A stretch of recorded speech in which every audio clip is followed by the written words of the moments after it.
Okay, here we go. So this is more of a test than a lesson, getting familiar with Zoom here. And there I look a little bit better without the cap on, got my hair down, and all this stuff. So I guess there's a way to go from, um, I would call it, share your screen to the video. But what I have here is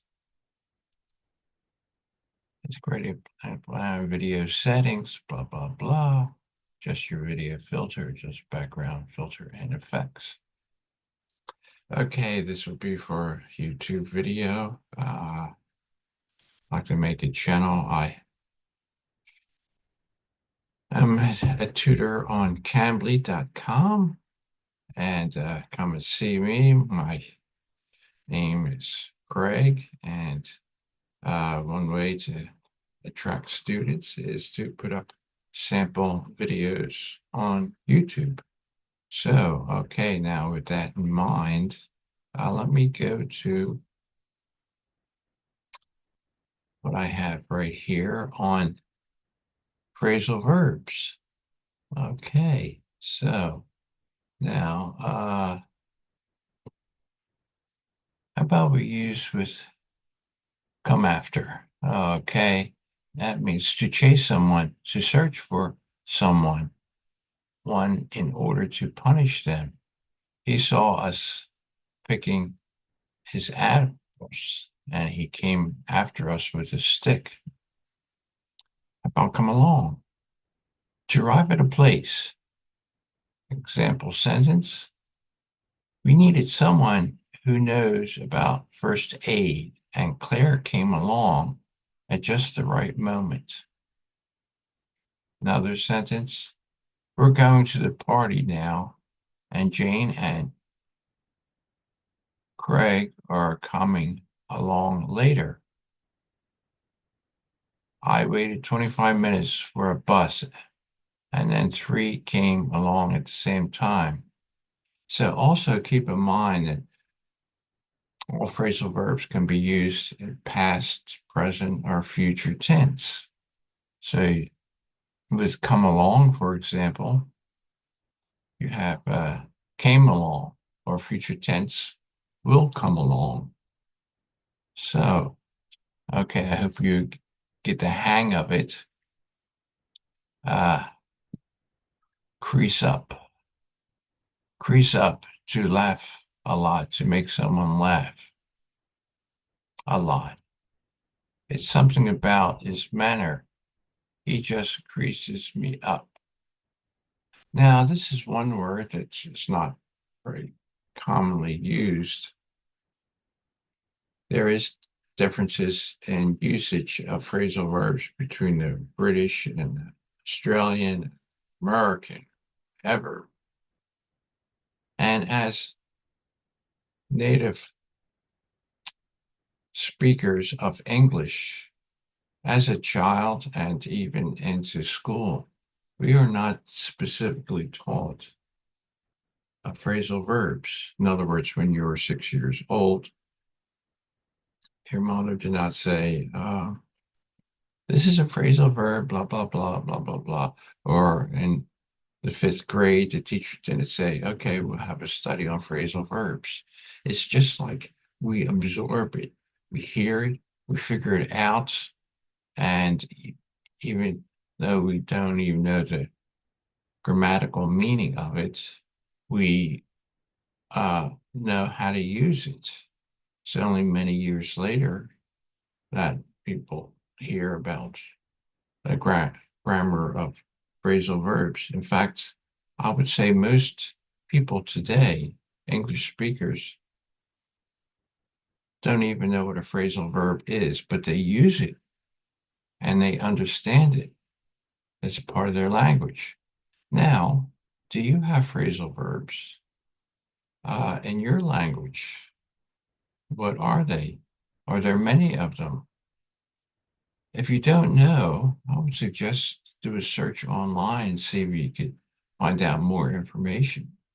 Type into AI, artificial intelligence, and ask the question. You might be able to find some free PDFs online to look over. And if you do have phrasal verbs and you didn't know about it, you probably know how to use it. So then you understand exactly what I mean. So I'm looking at a book now, a Cambridge book that has over 400 pages of phrasal verbs with sentences in each one, how it's used. A couple sentences are given as an example. And so don't worry about, oh, do I have to learn these hundreds and hundreds of phrasal verbs? And the question is no, because hopefully you might already know phrasal verbs, even though you're a student of English. But when you heard it spoken to you, you say, hey, oh, yeah, I understand that, but you don't know that there's a grammar definition of that, or there's such a thing as a phrasal verb. So anyhow, you'll absorb it, or it would just grow on you, so to speak. Um, there's a lot more. Of course, in this book, things are listed under alphabetical order, and then it comes into words with uh, come, for example, come through, come to, come in for, come for, come down with, came down on, uh, came from, come in. And this is just come, phrasal verbs that have come or came in it. So anyhow, yeah, I hope you enjoy this. I plan to give you more lessons. And by the way, if I'm speaking too fast, no problem. Just slow down the speed on your YouTube settings. And if you want to understand it faster, then speed it up. Everything is automatically set at number 1. So you slow it down to, like, say, 0.75 or speed it up to 1.25. And I recommend that you do speed up these lessons, not to get through them quick, but to understand how real natives speak, because most English teachers speak slow for the students, but then when they get out there in real life, they don't understand because people speak faster and also not clear.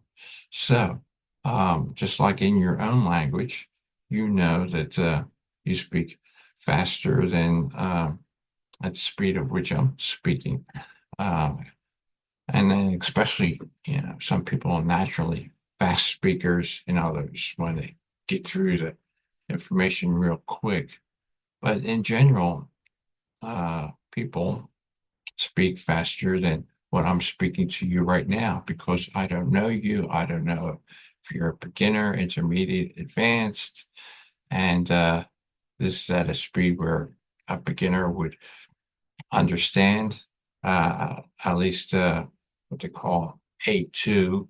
They changed the wording to letters and numbers, A1, A2 for beginner, B1, B2 for intermediate, and a C1, C2 for advanced.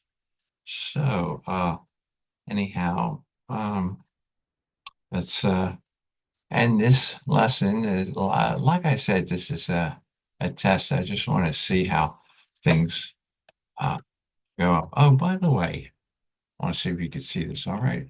Yeah, am I holding up right? I have to have the right angle here so it's clear for you. So this is a little whiteboard I thought would be convenient. I could write something down and then boing, and then erase it and show it to you again. So this is a clever thing. Of course, in time, as I get more views and hopefully make some money from YouTube on this, I will invest in having a editor go over the videos and put up, words here, phrases there, whatever. Maybe little pictures, images, to make it more entertaining and understandable.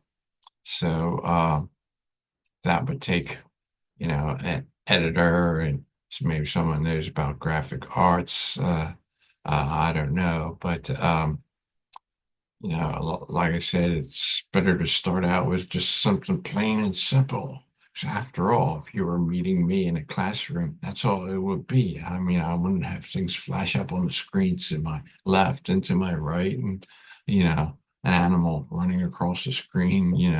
So anyhow, yeah. So I hope you enjoy this little lesson. I'll upload this to YouTube and take it from there. So see you next time, and hopefully it will be shortly.